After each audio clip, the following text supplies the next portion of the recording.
Good evening, everybody. Welcome to ReGenAg Chat 15. Tonight is a very blatant plug for carbon calling, really. So the tickets have gone on sale today, and so we were just using this as an opportunity to really talk through what the conference is going to be about, introduce you to the range of, well, a lot. Some of you may have met some of us, but just that the four of us have been involved really from the beginning. So just a bit of a some time sort of talking through what we're all doing and what we're interested in looking at. And we're also really interested in your ideas. So we'll talk a bit through the program, but obviously it's not fully formed. So if anybody's got any ideas for good speakers or workshops or things they want to see, we're very much welcome for ideas to fit stuff in.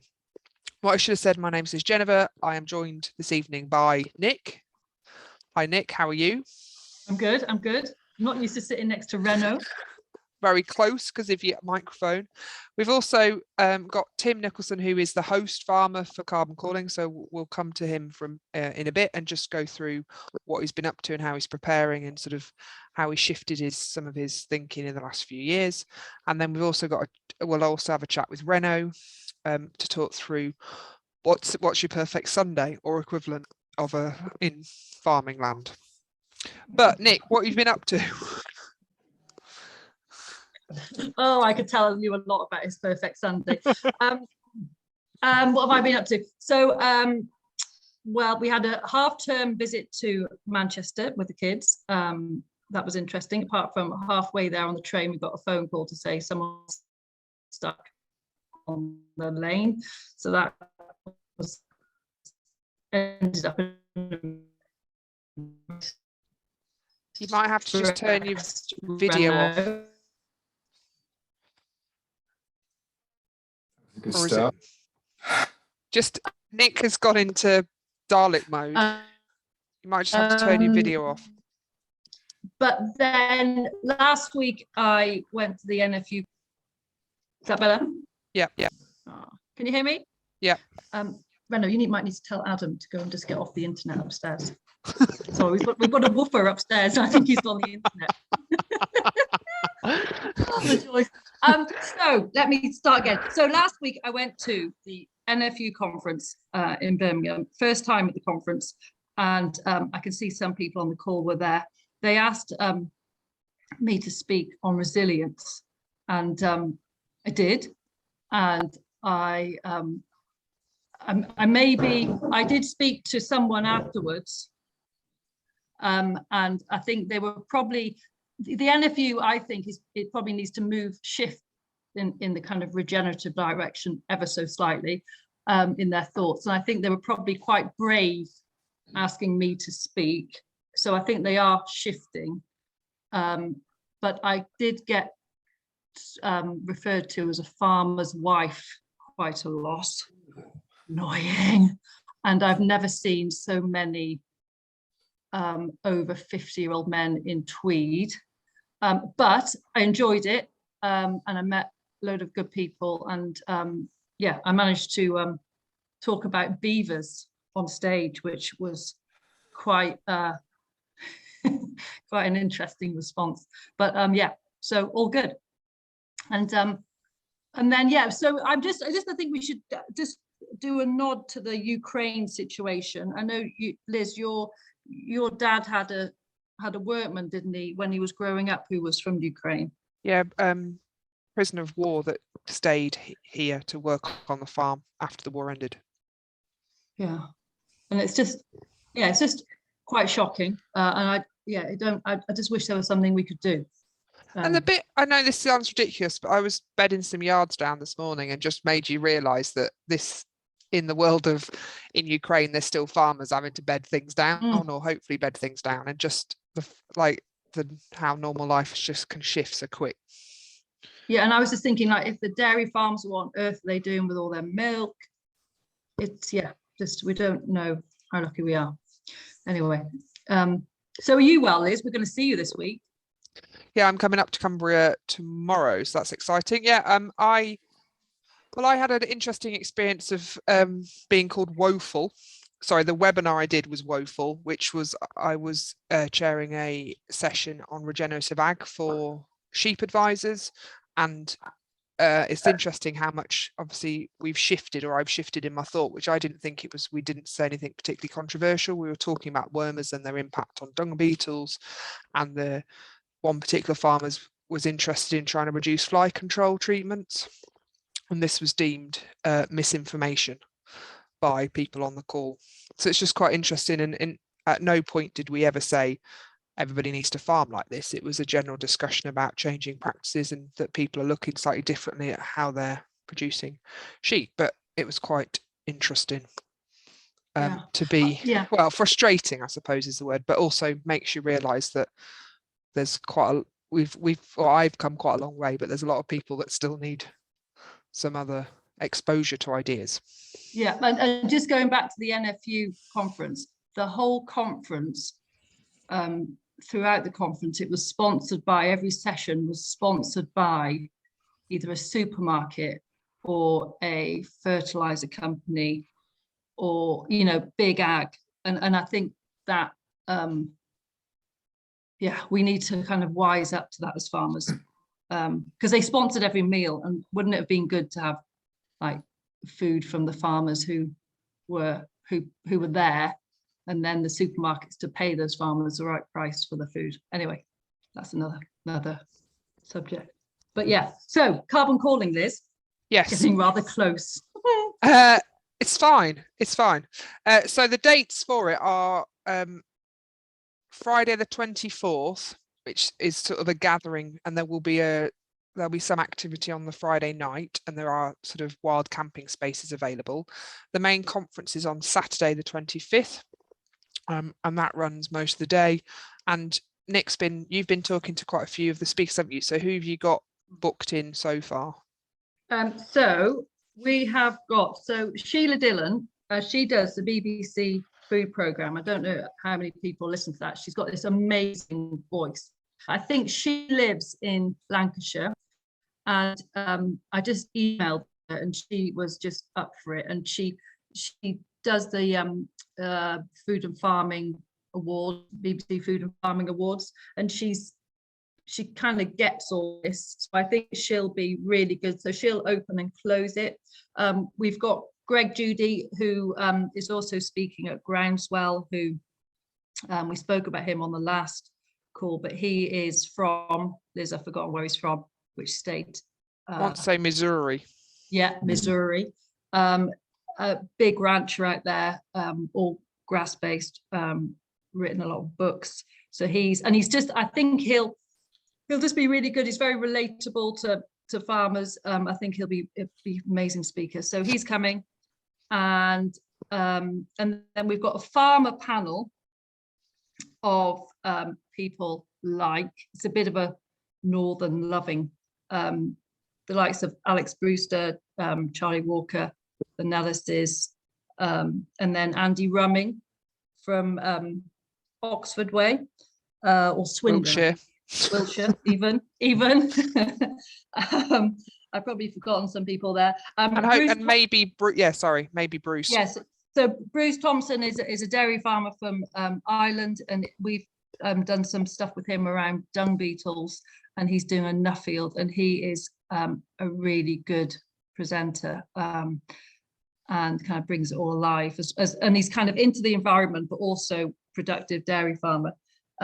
So hopefully he can come. He's not sure yet, because he might have to go on travels with his Nuffield. We've got Patrick Holden coming from the Sustainable Food Trust. He's a bit of a hero of mine. And there's a chap called Sam Wilkin, who isn't,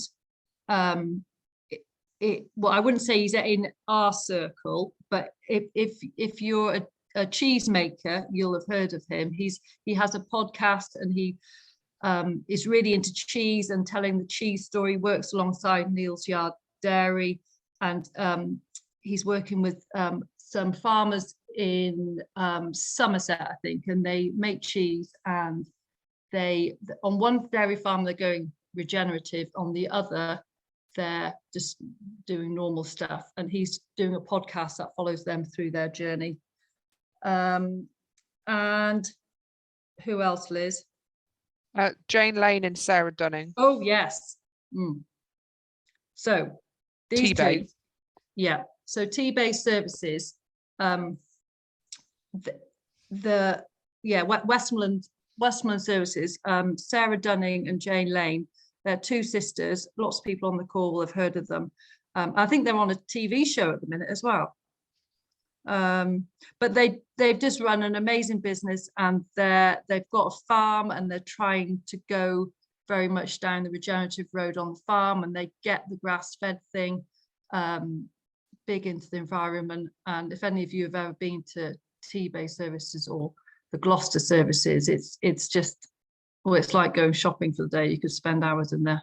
And a lot of money. And a lot of money. But people do, don't they? I mean, every time you go there, whatever you have is top notch. So, yeah. I will forever now remember Gloucester Services as a place where I smashed my phone. Oh, Liz. That's my my memory of Gloucester. Obviously, after buying an expensive coffee, and Ben Baskin, Tim's arranged. Yeah, well, that's Tim's baby. He can maybe talk about that when he comes on. Yeah, and talking about your baby, Jake Fines. Well, hopefully Jake Fines might come.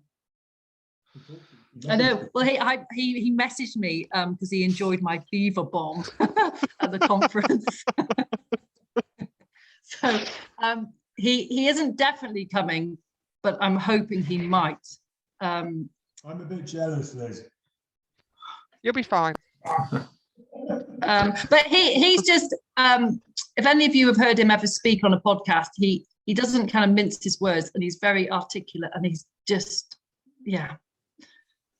So hopefully he'll come. Who have we forgotten? And I suppose the only, hopefully Hurdy as well, just talking through what they're up to. Yeah. So some of you might have come across Hurdy, might have, they're a couple from, a couple from Ambleside. And they, when I first met Reno, they were just starting up this kind of, they were designers, and they were starting up this tiny kind of, I don't know what you call it, merchandise marketing. So basically they've got this brand, and they put, I'll turn my camera on, hang on now. That one. So it's just the power of the brand and the story behind the brand. And they have just done really well. They work with Fardwick, because all it is a picture. Is my internet okay? Yeah. Am I here, Liz? Yeah. And so they're one of our main sponsors, and they'll probably just explain how they run their business. But as far as branding goes, I think as farmers, we can probably learn a lot from them. Go on.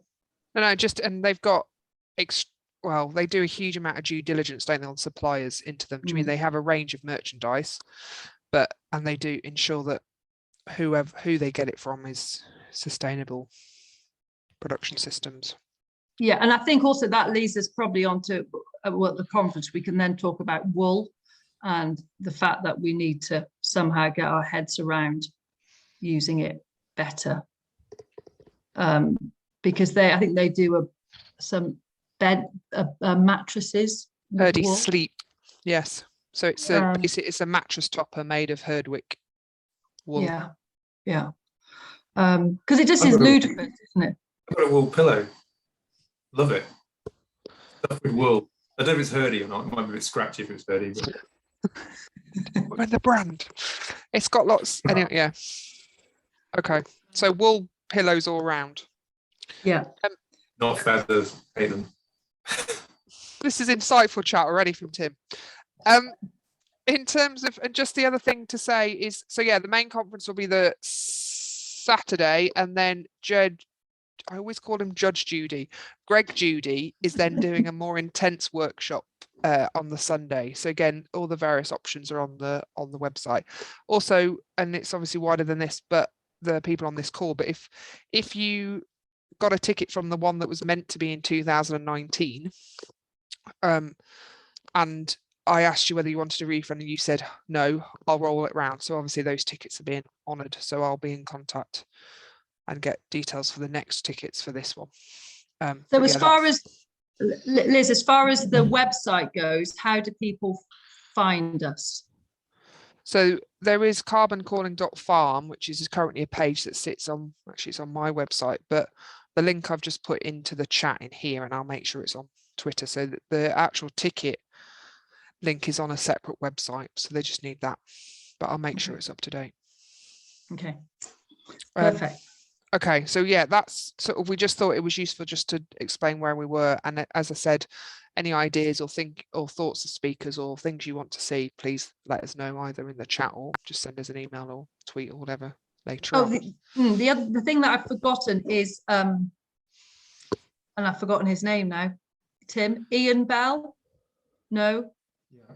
Ian Bell. So Ian Bell was due to actually speak tonight. He is a soil scientist based in Hawes, but we've moved him on to the next month because he couldn't do this one. But he is he's an amazing soil scientist. So we haven't quite worked out what we're going to do with him yet, but it will be something like you can bring some soil in a jiffy bag and he will do some magic with it and you can see the life in it under the microscope. And he's just a fountain of knowledge of all things that just mycorrhizal. I know it's got a thing about that, but yeah, so he'll be there throughout the conference, and we'll probably do something with him on the Sunday. And yeah. Okay.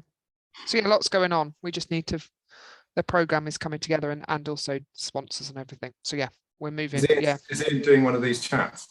Yeah, in March. Yep. Okay, so we'll now introduce Tim proper. So Tim, well, you can introduce yourself, I suppose. So you kindly offered to host the conference. So you've been friends with Nick and Reno for many years. If anybody's seen the Twitter photo, quite close friends with Reno. In terms, did you see the Twitter photo? Possibly no. Not. Moving on. You're worrying me already. So yeah, so you've kindly offered to host both in your big shed is where the main conference is going to be, but also you've put some trial plots out, and Raymond, your grazier, is grazing some of them. So just in terms of a bit of background of you and your farm, really. Okay, so it's a family farm that was bought by my grandfather in 51, I think, and then it was very mixed. We had pigs and chickens and did everything that government asked them to do. As I showed you earlier, that improvement scheme from 1950 something. We've got a pig unit, we've got this, that, and the other. Everything that's on that list, they built it. And it was quite mixed then. I mean, they used to grow potatoes and had obviously some milking cows like everyone did around here. And then of course it went in intensive dairy. Sole focus was dairy. Until about when it was now 90 something, 4 or something, my dad decided he'd have enough of milking cows and getting up at 2 a.m, calving cows, and decided he's going to sell them all. So I mean, I was only 16, I think, at the time, so I didn't have a lot of say in that. And it's since then I wasn't running the farm, obviously, and he then died about 2005 and sort of landed me in it to run the farm, which, well, I didn't have to, I suppose, but felt obligated, given I've got a brother who was in Hampshire, so he wasn't much use. In fact, I think he's in London at the time, but so I think I've been running it for about 17 years now, and I didn't know what I was doing to start with, to be honest. I wasn't really planning on farming. Wasn't on my bucket list at all, really. Well, I didn't think it was, but I kind of, I think you always have it in you if you've kind of been brought up with it. So I've been brought up not just on this farm, but on another farm as well nearby. Dad used to be a partner on it, on 3 farms actually.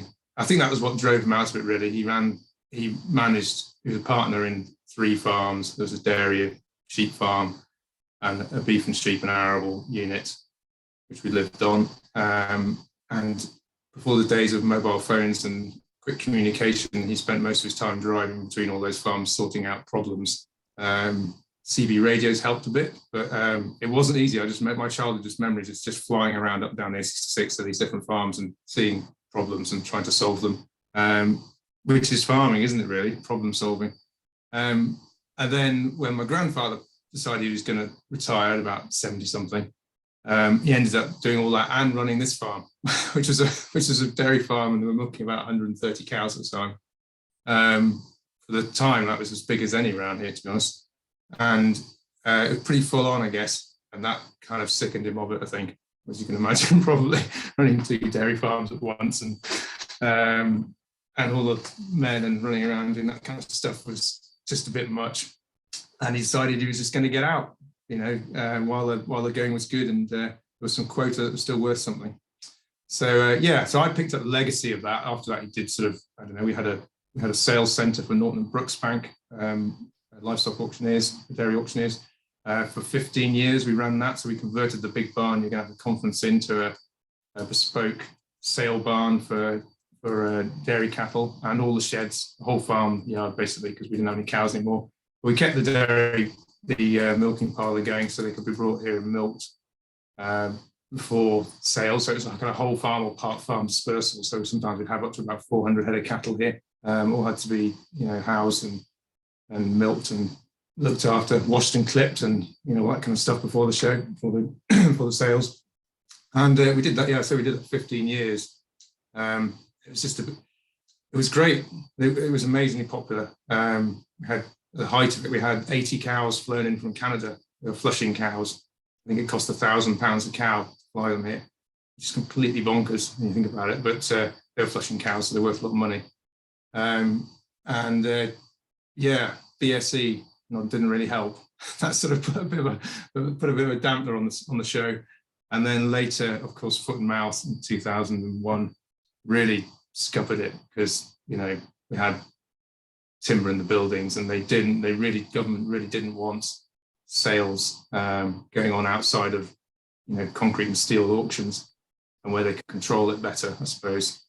So that became very difficult. And they restricted us to having one every 28 days as a maximum, which is just not really economic. So it went on for 2 or 3 more years. And then when I kind of took over the farm, we kind of parted company with the auctioneers a couple of years later.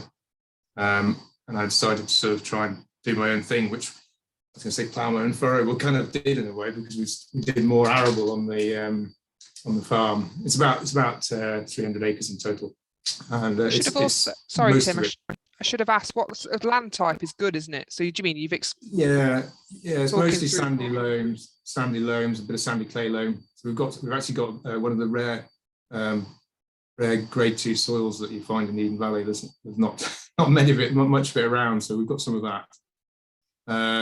But it's the grade 2 stuff is in the floodplain, so slight misconception. Yes, it can grow stuff really well. It doesn't really grow grass really well, but not great for arable crops, as I discovered in my early days of trying to grow wheat and stuff on there. And it's all right if you get away with it in the winter, but not when it floods badly.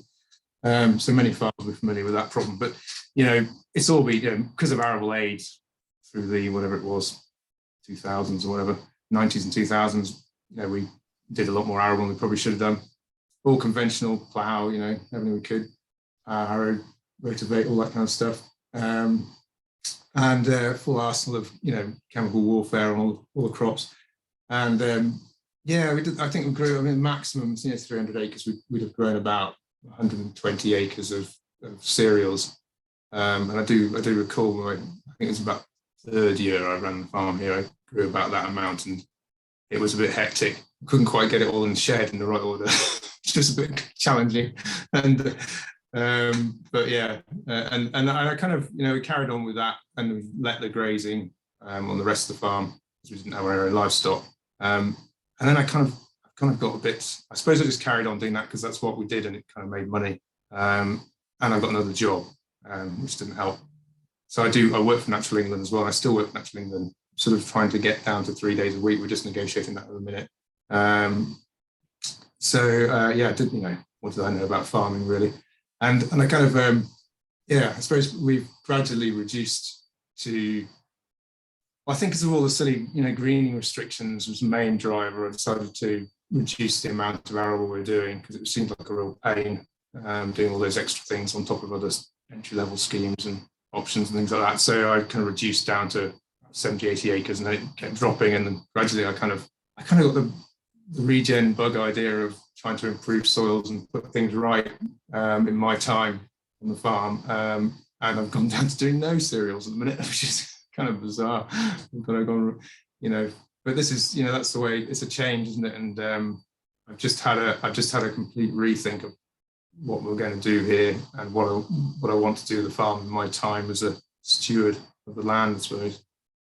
What do you mean that sort of, there's like a slow progression towards where your thinking is? Was there was it the infamous visit to a groundswell, or what was the thing that started to really trigger you? I suppose your background also is more of that ecology side. Yeah, although we weren't the typical kind of farm that I was dealing with, I suppose, because dairy territory is hardly where our agri-environment schemes, that's not really what they deal with day to day. Not usually a lot of opportunities, but I've always been a believer that you can, if you build it, they will come, as people say. And this is with habitats and wildlife, and always been a believer that you can do it anywhere. And I quite like to prove that even on the most improved ground, you can create something that's really useful. At the moment, I don't know really. I don't think there was any one particular moment. It's just been a gradual kind of awakening of the fact that we can't carry on doing it like this. We're just poisoning ourselves, basically. poisoning the planet, poisoning ourselves, really, aren't we? Pouring chemicals on, and we all know that. We'd like to think they're not really as bad as they are, but as people say they are, but we know they're not good, don't we? It's just convenient, and they do a job. And I think that kind of realization that I don't want to really have a legacy of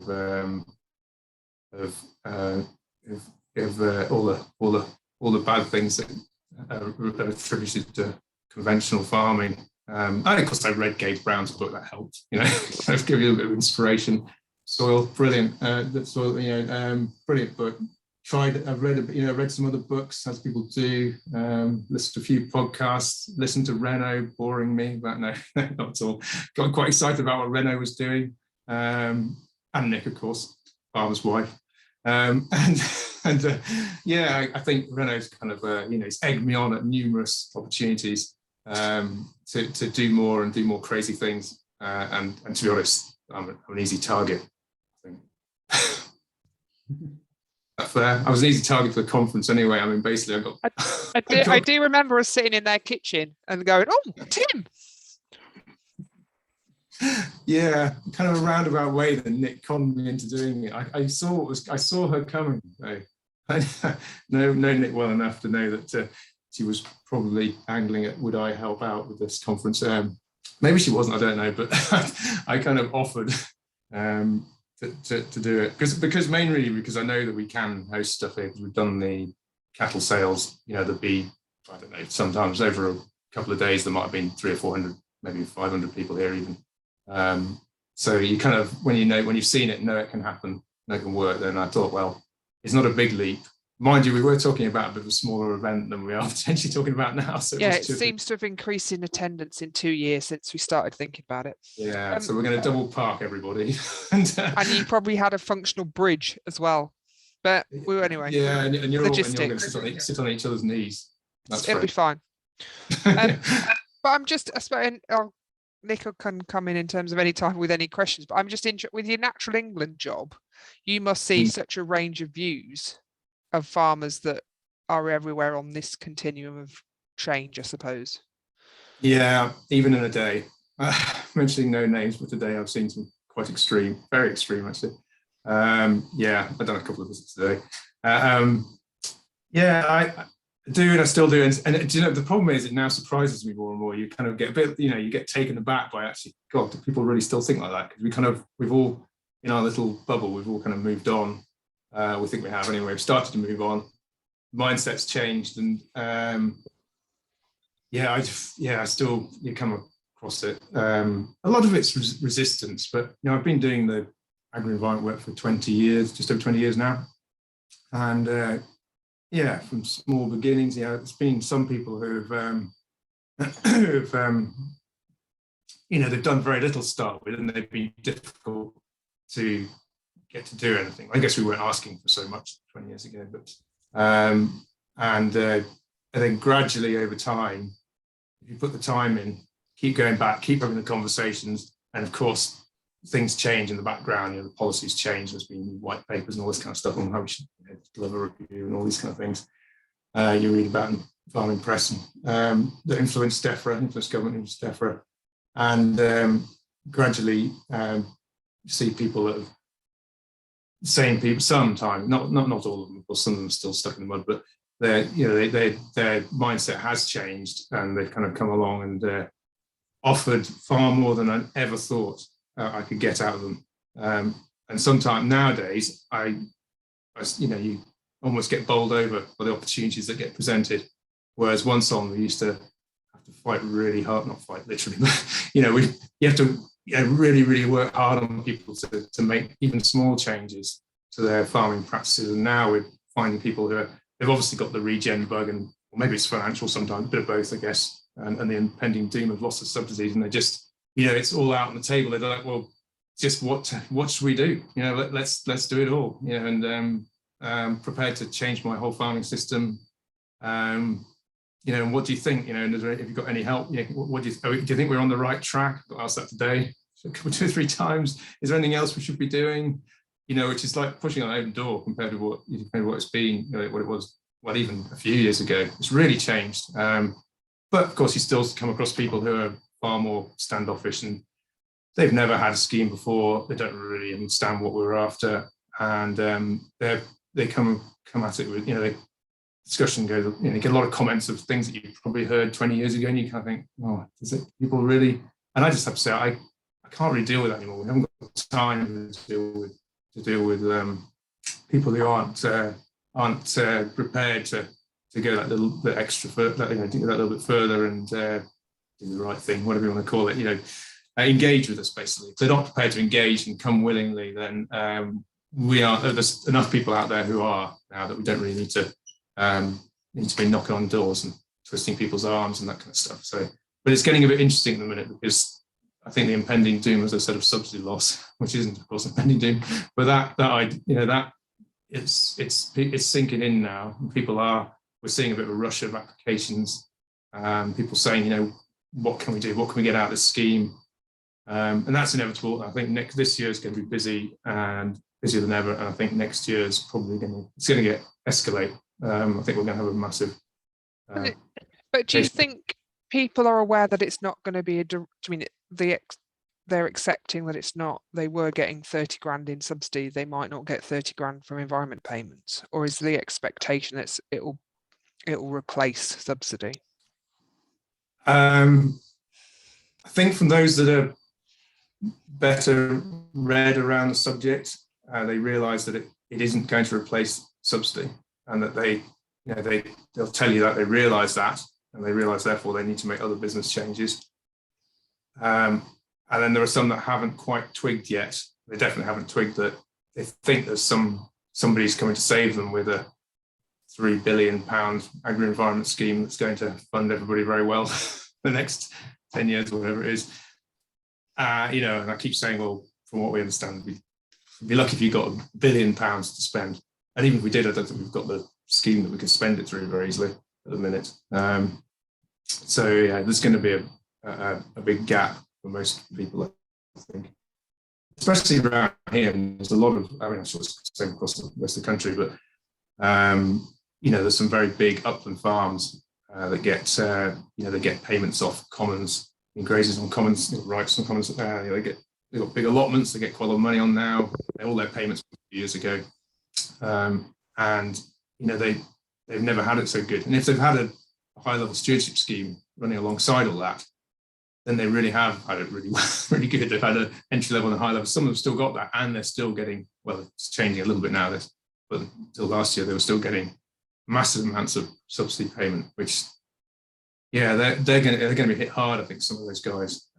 I don't know where they think that money's going to come from, but and maybe they just won't. But farmers are very resilient. They will buckle down, batten down the hatches, and some of them will ride it out, whatever. I think we won't get all of them to come along on the way to regenerative agriculture. There's going to be resistance, and people will just focus on, perhaps the more lucrative part of, parts of livestock farming, like specialist livestock sales and things like that, and breeding very valuable tups, things like that. I think that'll still go on. Just whether Tim, people pay Tim, for as you travel around, what are the things that you see which you think are the most damaging? Is there areas of just no biodiversity, or is it pollution? I think the thing that's most obvious, especially this time of year, is the still enormous amounts of runoff that people, soil that people are losing off their land. It's quite shocking still. It shocks me now, which is kind of weird, because I think I just kind of get to, there's the point at which we used to just accept that was farming, that's what it did. But it really annoys me now. I really don't want to be, labelled as a farmer and to be involved in that kind of. I mean, we've all seen it, we've all done it. I was guilty as anybody. We go arable crops, plough, and all the rest of it. Get a bad spell of weather, and it pours down the tram lines. We've all had poaching and all the rest of it. We've had riverbanks that weren't fenced off and things like that. But when I still see it now, and sometimes there's some, well, as you know, Nick, there's some really extreme stuff around our neck of the woods. Mentioning no names, but anyone on the call that knows will guess who they are. And it's fields full of boulders, not much else this time of year. You're like, what the hell?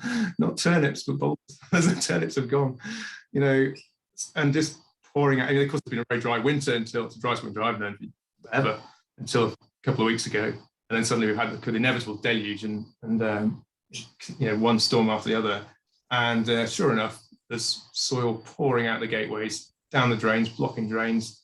We've got blocked drains that just blocked a couple of weeks from our neighbour's land, not ours, completely blocked up. Tracks washing away, sand everywhere, which is a sure sign. About sand's usually about 30% of the fraction, so the 70% gone down the gutter, down the river. All that silt, all that valuable stuff that everyone wants on their fields is all gone, and it's that's the most. Yeah, I think that's the bit I found the most shocking, because it's so visible, and it particularly irks me because I just think, well, what else are local people going to think other than that's what farmers do? And that needs to change very rapidly. I'd love to see some legislation that could stop that, because there is legislation already. A lot of what's happening there is actually, they've gone beyond good soil, the soil and water, what it's called now, I can't remember what it's called now, farming rules for water. They've gone beyond those codes, and there are breaches, but they carry on doing it because they can put a lot of stock, a lot of sheep out on turnips, fodder beet all winter, greatest destruction, then put silage feeders out, and cake and whatever else they want. And importantly, before the entire outwintering system is, I do agree there's some bad practice. There's also some good practice. It can be done well. There is, of course, but so the problem is, well, I'm just saying this is what people see, isn't it? They don't see the good practice; they see the bad practice. I think the bit is that it is it's almost not an expectation, but it's, as you say, it's just one of those things. It's the consequence, and actually, it doesn't have to be. Yeah, Bliss, we've got some questions.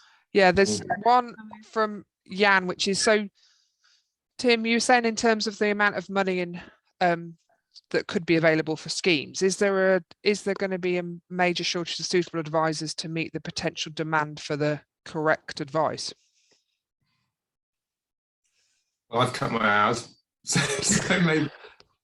Don't know. Look at it. Look at it. We're just doing that.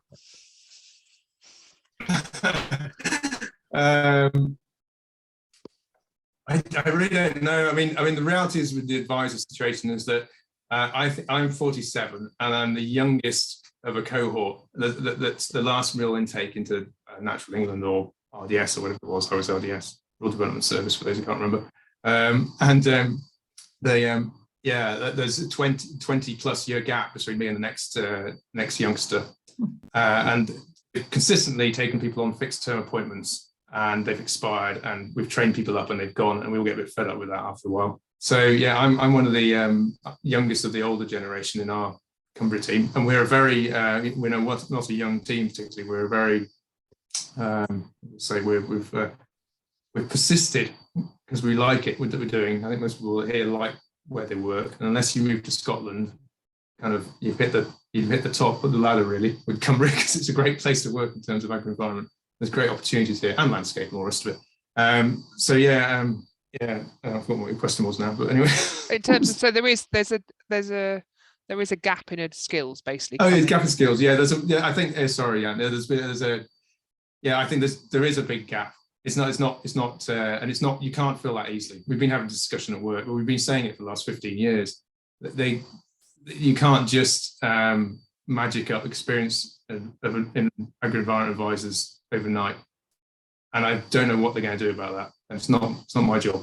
I'm afraid I'm not that high up in natural England. I'm just a lowly advisor, and I just despair, as we all have been for years, as to how they can just neglect it so long. And then, of course, but the reality, they've been telling us.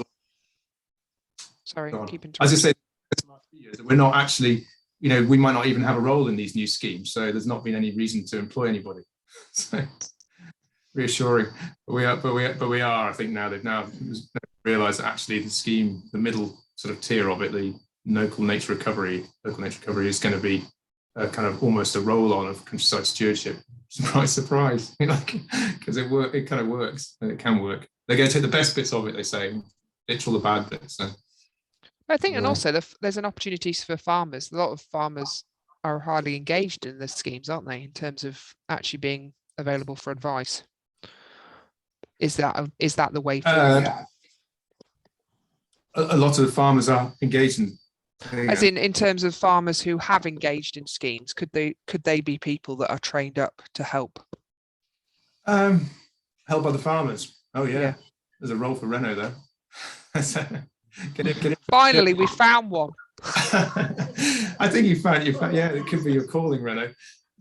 Farmer to farmer advice. Yeah, I mean, of course. Yeah, there's and to be honest, that happens quite a lot already. There's a lot of not a lot. There's a few. I shouldn't exaggerate massively. I just hear about the ones that are happening, but there's a few that are going to see what other farmers are doing and what the changes are, and the schemes that I've set up or been involved in, and they're going to see them, talk to them about it. And there's a little network of people who are, going to see people like Nick and Reno, and it's catching on. But it's I think because we're in our own little bubble, we don't realise it's not catching on that much. It might be 1% of farmers in Cumbria, I don't know. But, just like farmers always go and see, other new developments, whether it's a new latest dairy parlour or, milking parlour or cattle crush or something, they're coming to see what, Reno's crazy chicken houses and those kind of things. A couple more questions. So one regarding your outwintering nightmare. So what could be done, or have you seen ideas in terms of reducing that risk from outwintering animals on forage crops? Not in the numbers they're doing it in. There's no, they're just way over the land's winter carrying capacity. These are people buying lambs to fatten, and there's putting, there's thousands of them.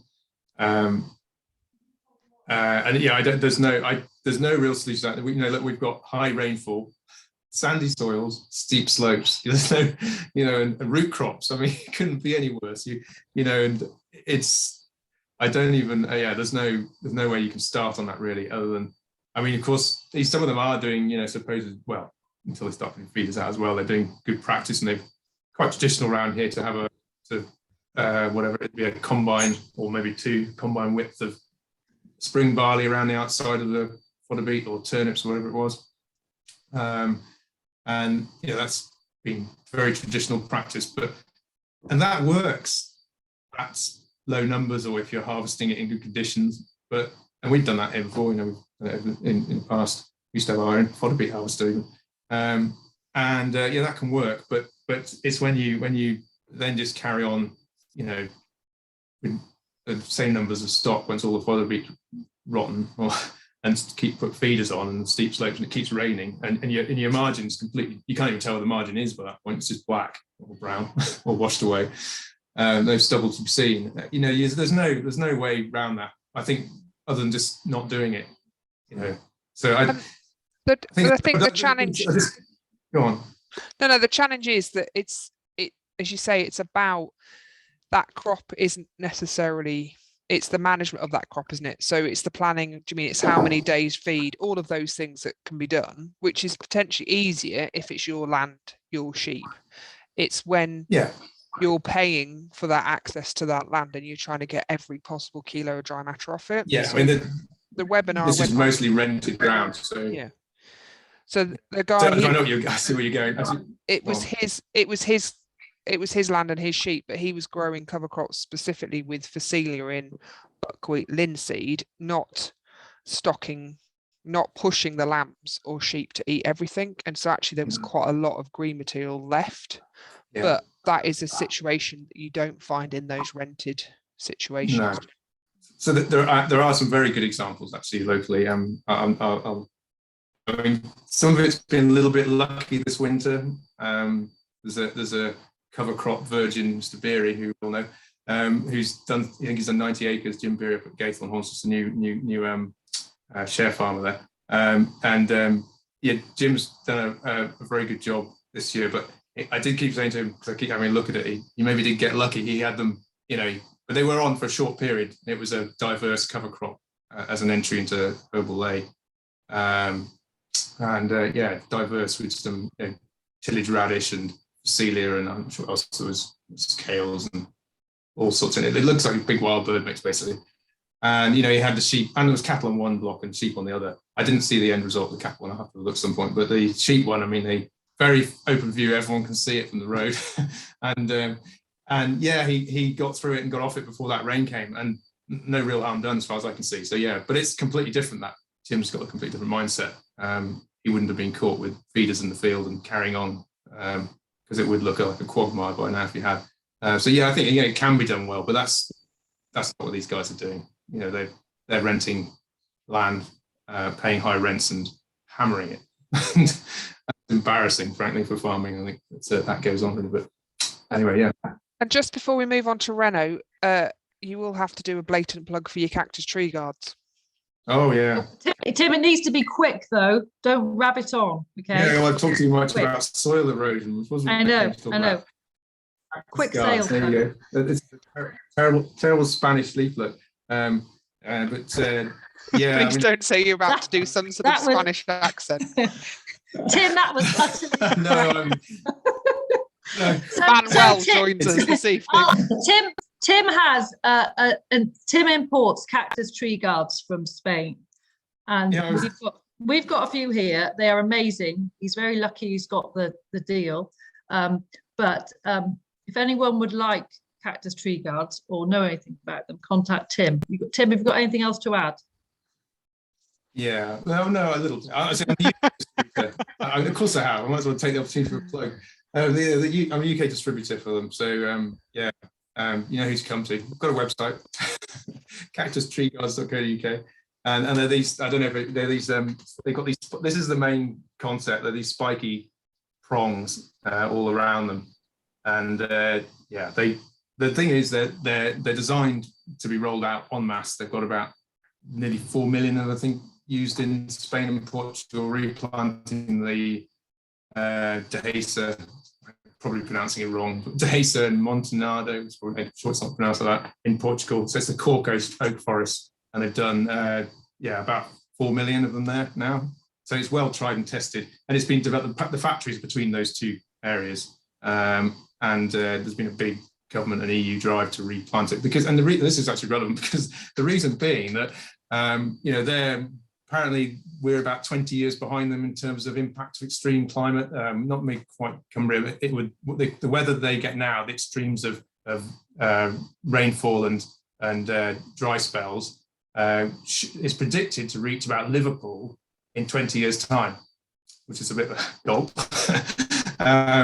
It's pretty extreme. And the problems they've had is that, people, a bit like our orchards, they've been clear, the cork oak, the demand for cork oak obviously has gone down the pan, and traditional practices of pig pannage and all the rest of it, because all the corks now are plastic or screw tops and everyone drinks something else. They've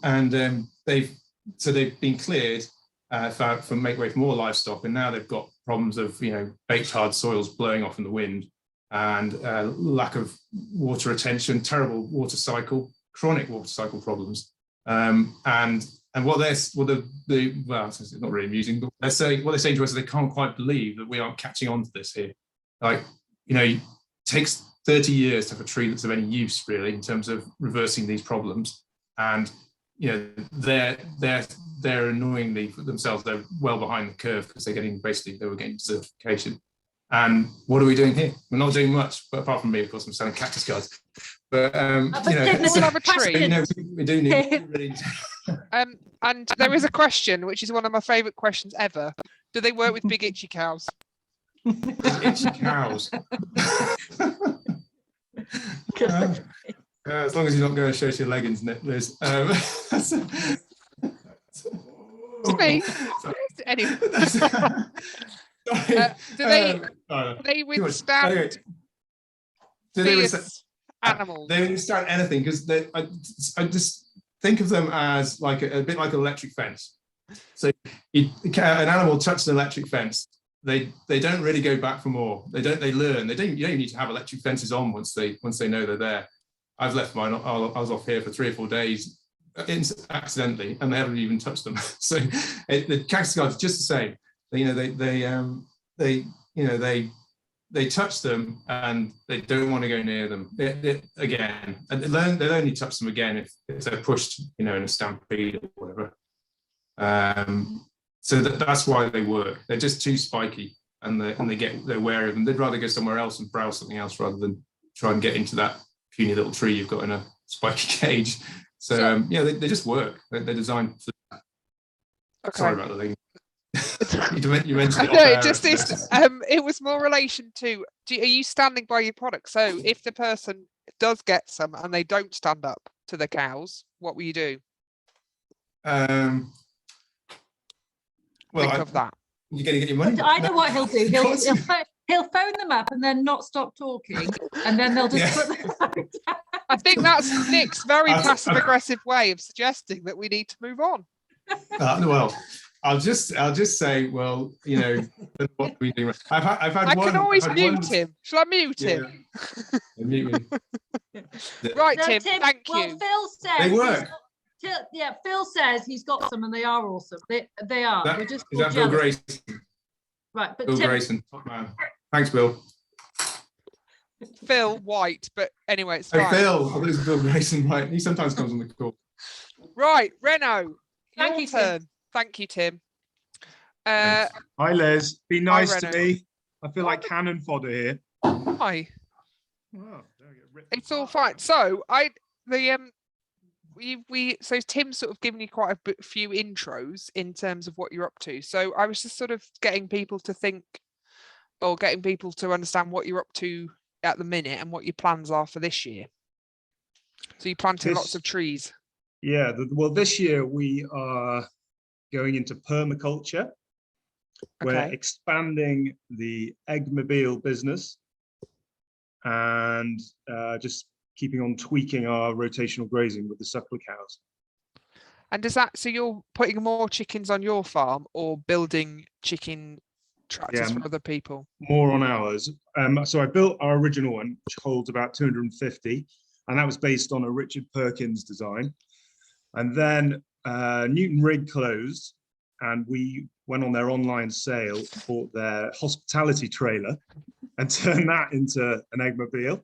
Another 150. Has it still got all their branding on it? All the branding on it. Excellent. So there's kids from 1995 sort of holding a chicken or a spade, or some in army kind of gear and stuff, the CCF, and they're on the side of it, and it's still advertising Newton Rig. So that holds 150. And then we just recently went to Richard Parks at Low Sizer Barn, which is on the main road into Kendal. They've got an organic farm there, and he used to have this eggmobile. It's a lot fancier. This has been built on a bale trailer chassis, so it's quite a lot heavier. I'll have to pull it with the tractor, but it holds 300, and the eggs are pretty well going to be clean when they come out of there. We're having a little bit of trouble with dirty eggs at the moment, but that's because they're inside and because of avian flu and things. There has just been a request to see the back of your head. There we go. How's Everybody's that? happy. Beautiful. How's that? Yeah, I think that's extra points. Okay. And because the minute, I suppose, are your cows all in, or are you still bale grazing, or what you've been doing with your cows? Well, yeah, I'm just trying to think how we had about 39 on bale grazing up on our allotment, and they have now been back in for 3 weeks. The month is the rain, the weather changed and it got really wet. And I brought them in, and now I'm thinking about it's going to fair again probably tomorrow we've got left. But I'm thinking now about having a hay bale grazing system which is quite flexible, and so I'm going to have them in groups, and I'm going to move them in and out when the weather suits it. So I think if we're going to have these periods of dry spells in the winter, then those cows want to be, or at least some of the herd want to be out. That's my thinking. Okay, so it's just the infrastructure to get them in and out without too much damage. So I want to be able to have. We've lessened quite a few of our sheep, so I want to have some cattle sheds now, which currently are holding the sheep, which can hold a biggish mob of cows, which I can run in and out of the sheds. But my one little problem I've had recently has been lice. So I've talked to Angus Nellis just recently, and I was asking him what he did in his organic system, and I don't, because their cows are out probably for longer. He might sort of I might be stood corrected there, but they probably don't get as much challenge with lice. But with me running them in and out all the time, I think getting a lice challenge. And so I've tried. I'm trying to do organically, get rid of them by using diatomaceous earth. So that's my latest little thing, and I think it is working.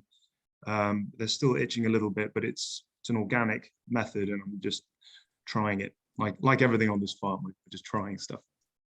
And I briefly mentioned your trees, but you and the woofer Nick said you'd planted 1,000 trees or something in a week. Yeah, we just got them in the day before yesterday. Yeah, up on the Hartside Road. And what's that? What's that?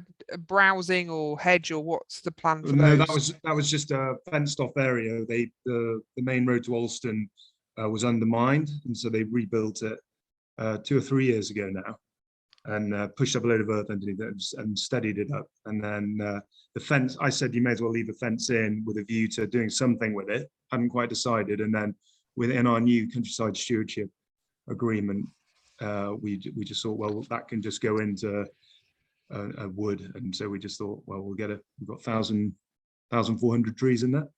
So it was good. The question is, might it be your future silvopastoral? I think it might. You're currently working through it, aren't you? Yeah, we are, because that's the next thing. We're quite excited about it, really. It's a bit, for us, it's a bit groundbreaking. And the neighbours already think we're loonies, but I think when they see this, they'll think we've gone completely around the twist. So we're going to have gooseberries, apples, plums, loads of different human edible stuff, as well as loads of other diversity in our laneways. So instead of just thinking that we're going to just put hedges in from now on, we're going to put loads of different stuff in. Stuff that when we can walk around, pick an apple or some gooseberries or something. Or have you ever tried to pick a gooseberry? Have you ever tried them? Yeah, a little bit. Have you tried to pick them? Pain in the arse. Yeah, but I like gooseberry full. I do. Fair enough. Sorry, this is so logistics. anyway, back to the thing. So we've got the glamping units child now. we've got the glamping units, our Russian personnel carriers, which We're not calling them anymore. yeah, they're Soviet era ones. I think you should send them back, Reno. Send them Might back. They need them. Not the rest. They might not be a very good sell now. So people are going to come and stay in them, and then they're going to pick their own apples and stuff for their tea. So that's what we're thinking about. And that sort of reconnection types. And I suppose a lot of the bushes will get there quicker, won't they, rather than waiting for an apple tree or whatever. Yeah. And what about any nut trees? Yeah, a few nuts in there, I reckon. I don't know how. I mean, we're not really doing it as thinking that we're going to get crops from it. We're just thinking at it as it from a diversity thing, really, because I suppose it's experimental and we don't know what's going to survive in this climate and what isn't. So certain nut trees, I think I was reading walnut trees maybe shouldn't plant them with some other different types of trees. So I've got a lot to learn in that respect. I've got to finish reading my Mark Shepherd permaculture book, because I always forget his name. And for me, the permaculture, is it about it's having different layers, isn't it? Or does it necessarily have to be in the same profile, or is it just within the same field? But it's sort of it's stacking, isn't it? But on a stacking, and it's all about that stacking enterprises and permanent crop instead of ploughing and putting annuals in. That's basically the gist of it. So if we're ticking the right box, I think if we have permanent grass and these permanent apple trees and fruit trees, nut trees. And I suppose history, in terms of in the olden days, I suppose Nick as well might, but there must have been a history of fruit growing in Cumbria. What was the? I think the main one's probably damson, isn't it, in Cumbria? Yeah, I think damsons, but I don't know. Romans grew grapes here, apparently. So there's always hope. Bet they tasted hideous though. But I think I'm not being very positive today. Sorry, I'm on the gooseberry end again. Sorry. I think you could probably get a thornless gooseberry now as well. So if you're all right, Reno. Pause. Yeah, I think it's just adding more. I think we've just stopped doing lots of things, haven't we? And we just need to.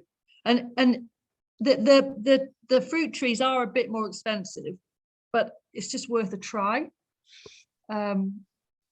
So yeah, I think it's quite exciting. But it also fits in with our grazing as well. So in our laneways, we've got these laneways now that we've been using, just set up electric fences over the last few years, and we can just add to them, and it's just a continuous.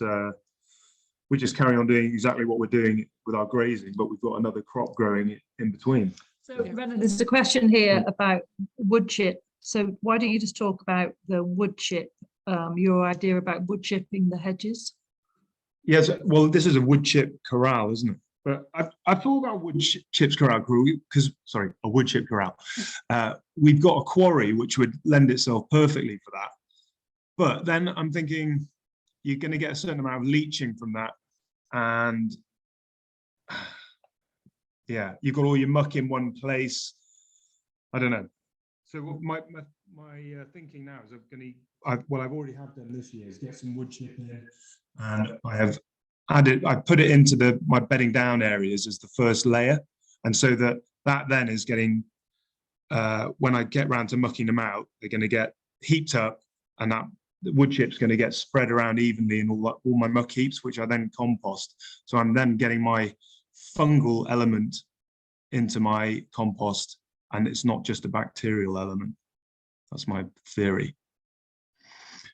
But I suppose the other challenge is because you've got your sheds there, haven't you, in terms of the cost and potential leaching of those pads. But your idea is it's not about shutting the gate so they come in November and they don't go out till April. You're trying to use opportunities for them to get out of the shed and save however many bales over that time. Bedding, yeah, save bedding and bales, yeah. But I mean, where we're quite lucky here, although a lot of these sheds are a bit crap, we have still got quite a lot of roof, space. We've got quite a few sheds, and we can we can get quite a few cattle under cover, so the muck that we do make can be out of the rain and not leaching, and I can heap it up and compost it. So we're in quite a good position in that respect, really. And is in terms of, because I remember talking to you about the Kicking the Hay Habit book, but is that how are you getting on, I suppose, back to that point with bale grazing and housing needs bales? What's your thinking at the minute? Yeah, I really like hay bale grazing. We did the silage bale grazing in kale fields for 2 or 3 years. And I think it was the first year we did it. We had the beasts from the east. The cows, the heifers, in-calf heifers that I had in there did really well. They were happy that the water was frozen, but they got enough moisture from the kale. There was silage already in there. I didn't really have to drive a tractor in there. But I still had a certain amount of respect from the fence, even with bicycles hanging off it and weighing it right down to the ground. But then when we could travel around a bit, just after the beats from the east, I saw that the wind had picked up my topsoil and blown it over the dike, across the road and into my neighbour's field. And I could tell because all his snow was brown and it all come out of our field. And so that was another one of the reasons why we've gone away from growing kale and turnips and things like that, because we're getting quite a bit significant wind erosion and we're getting rain erosion here as well. So I'm just trying to go for an all grass system, and then we've got the option of making hay if we need to, or silage, good quality silage. But if we get the weather now, I want to see if I can carry on making hay. We made 110 bales of hay this year. It was lovely stuff. So much like probably everyone else did as well. But I think one of the problems in our system is we still have to buy some hay. So we are relying on probably hay. Yeah, but hay from a non-regenerative system, I suppose. So when we kind of think you've got a good circular system, we're not there yet. It's also, but that's a P&K source, isn't it? Yeah. Type. So I think in terms of, but you're not buying any other additional feeds in, are you? So but I suppose your ambition is not to buy anything in, but at the minute that would be good. But yeah, I can't see us doing 100% bale or winter grazing with the number of cattle. I think we'd have to have a lot less cattle. And because of the wet that you can get. Yeah. There's a question about pigs. What are you up to with pigs? We're down to 1 sow. Heidi just bit the dust recently, got made into some bacon, which apparently is very good. We tried some, what do we had already? A shoulder or something. That was very good. Mature pig. So we've got 1 left, Brunhilde, and she is currently with the boar who is called Gerard. We like to say, go on, Gerard. And he, I think she'll be in pig. Another month or so, we should have some piglets. And we've got 10 in shed. Yeah. Say that again, Nick. Sorry. So we've got 10 piglets who are growing at the minute. Okay. That's our plug. That's our plug. That's like Tim's plug. That's ours. For meat and eggs. I want 4 of them. So only say 6.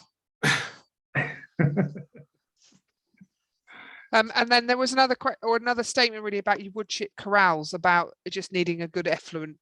Yeah, I think the wood chip could lead to other challenges.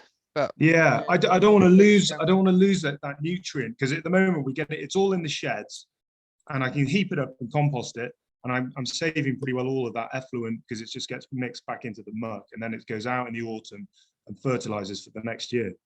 So I don't think I will do the corral thing. That's just my opinion. Okay, but you do love a bit of composting. Yeah, likes me compost. Didn't you get a compost thermometer for Christmas? In fact, I did. Yeah. There you go. Yeah, and then I tried the Johnson Sue composting thing, and I messed it up. It was heating up really nicely, wasn't it? And I put too much water on it and cooled it down too quick. So killed it. Yeah. Oh dear. Yeah, I'm on with that at the minute. I've got the wood chip. So we had some hedges. Sorry, I'm interrupting you. We had some hedges that were have been laid this winter, and so we decided to chip all the brash rather than, we haven't burned it for years actually, but chip all the brash to make some nice diverse species wood chip, and it's sitting in a windrow at the minute with thermometers in it to see if it's going to be good under the guidance of Ian Bell, great man you're going to see soon. But I definitely think there's that we need a composting workshop. Yeah, we got a lot to learn as farmers. I think we've got a lot to learn here. I think it could be the next big thing for us. I think that, and well, someone's mentioned about bokashi in the chat as well in terms of runoff, but I think also particularly, well, Tim mentioned the farming rules for water, which is the opportunity to get more manures onto grassland, because that's what but as you say, it's trying to get them into the right sort of friable unit to be taken up by the grass, really. So I think there is going to be a lot of interest in the next few years, definitely. Mm-hmm. How to convert that really strawy stuff into something that the grass is going to use quite quick. Yeah. Okay. So in terms of my only other question about, I suppose this is a Nick question. So no, as in Nick would The normally ask intelligent one. this Oh, to people because she's got empathy and I don't. all right. Are you happier with you running your farm as you are now compared to you were 10 years ago, 5 years ago? Yeah, way happier. And we talk about this a bit now and again. Charlie Walker had a meeting, and that was just after the Bees from the East. Probably a bit down then anyway, but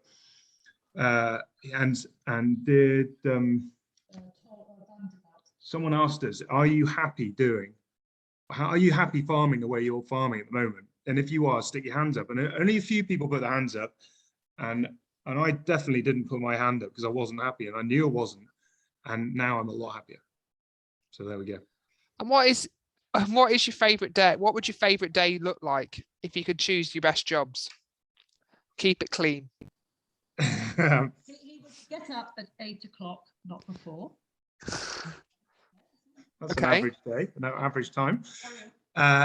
Just I think moving electric fences in the calving fields. Yeah, carving behind the wire, tagging calves and things on a lovely spring summery day. That's my idea of heaven, that is. Excellent. We've had a question from Miles, and I don't know whether he's shouting, but he's used capitals, so I don't know whether to. Do you sell pork direct to the consumer? I'll stop assuming he's shouting. Yeah, so we sell all our pork direct. We do a little bit in boxes in the post, but only a small amount. We've got a lady called Jane who has got a business called Deer and Dexter, who processes the pork for us, and she packages it really well. Her sausages, we've had them tonight actually, they're really good. Bacon's amazing. My worry is if ever Jane got hit by a bus, there isn't anyone else that good. So that's my worry. She's not likely to get hit by a bus. How many buses are there nearby? She is like a huge part of the wheel, and is to find a replacement for her is tricky. Okay. The A591 to Keswick, so it's pretty. And he only goes about twice a week. He's quite safe. Oh, shut up! Shut up. There are other butchers out there. So, but I think in comparison, so with Heidi, Heidi was like a 5-year-old sow, and I think if we'd have sold her as a cull sow, we might have got 20 quid for her. And so I'm hoping I've turned her into maybe 500 quid with cost to take off that. But it's, I think pork is a really good thing. And if you can find someone that makes good bacon, you then can't get enough. And just on the compost, have you tried compost tea? Yeah, I'd say that, and that's what I was talking about with the Johnson Sue, but I have messed it up, so I need to start again. Okay. I'm interested in doing it, and then it'll just be a question of making a sprayer to spray the tea out, or whether Tim might have one by then, we could share one or whatever. Perfect. I think I think he was saying that he's going to use applicator to spread it. Yeah, you slightly off mic. Yeah, but it's we're all getting the going to gist. try that soon, aren't we, Reno? We're all going to have a go with that. Yeah. Ian made an applicator which might do the job. Yeah. Spray, I think. In terms of, there's no more questions coming from people. Most of my questions are done. I don't know whether you've got anything else you feel like we haven't gone through, or things you're excited by carbon calling, or what would you like to see? Oh, we need to talk about the beer. That's true. That's what It I was is. going to say. Oh, I'm very excited about Tim and I's trip to the brewery, the local brewery, sourcing locally brewed, sustainable bitter. Funny, Tim? I can barely hear you, but yeah, I think I know what you're saying. Something about some It's local basically sustainability. looking It's very forward to going with you to a brewery. I can never say to that the word. pub. No, Just- I tried the invite to the local brewery. It is literally about half a mile from us, but no, I was fobbed off with, it's served in several local pubs. Go and try it there. So yeah, we've got to go to the Shepherd's Inn at Langworth. Good plug for them. Yeah, we're going to try some there and a few other local establishments to get the full range of their beers, because we've got to have something very local. But if it's that great, we'll have to go for something else as well. Yeah, in Fear and Trepidation, Tim and Reno are in charge of the bar. If anyone knows of a really, Which we really made as well. regenerative beer, eh? We're going to make this bar as well. Our pallets, aren't we, Tim? It's probably Yeah, we are. The advice would be bring your own drink, perhaps, just to be on the safe side. the other thing is workshops. If anyone's got any ideas about workshops, that's be helpful. And also, if you, this is a bit random, but if you do play a musical instrument, bring it for the soiree at night time. But Liz, I enjoyed that. It was good. I No, hope thanks. people are clearer. Probably not, but we've enjoyed ourselves, sort of. But no, thank you. But we'll be back end of March, won't we, with Ian, talking soil and what his workshop probably on the Sunday will lead to, microscopes. Yeah, and I suppose just spread the word really, so we can get and it will be a conference for people who are kind of well onto the regenerative journey, awful word, but also there'll be a lot there just for people who are just starting or haven't even begun, like Liz's woeful man. Thanks. No, but I think it's, and when we sort of set it up, it was about the attitude, wasn't it? So the people we like talking to have the attitude of they're going to solve things rather than being relying on subsidy or various things. So it's part of that being open to new information, isn't it? It's very vague in terms of who we're after, but it is everybody who's got some interesting grass, really. Not that we're desperate, but anyway. And the knowledge transfer, that's the main thing, isn't it? I'm just looking at the I am. sorry, distracted. So thanks everybody. We'll be back in a month, or just under a month probably, with Ian. But thank you, Tim. Thank you, Reno, for the emergency impromptu chat when Ian couldn't quite make the date. So we appreciate you greatly. We're just a stand-in, as always. You're not just the stand-in, but yes. It's quite important in all this, Tim, actually. Yeah. You are the host farmer. That's how you will now forever be known. Yeah. Tim, can you grow a field of turnips for us for the summer or not? You're gonna come and mob graze them, or you're just gonna put 3,000 lambs on them? I think we're Okay, more this isn't interested. helpful. We're more interested in a diverse cover crop, and at that point, Yes. good I can night, do that. everybody. Speak Thank to you soon. all. Bye. Bye-bye. Bye.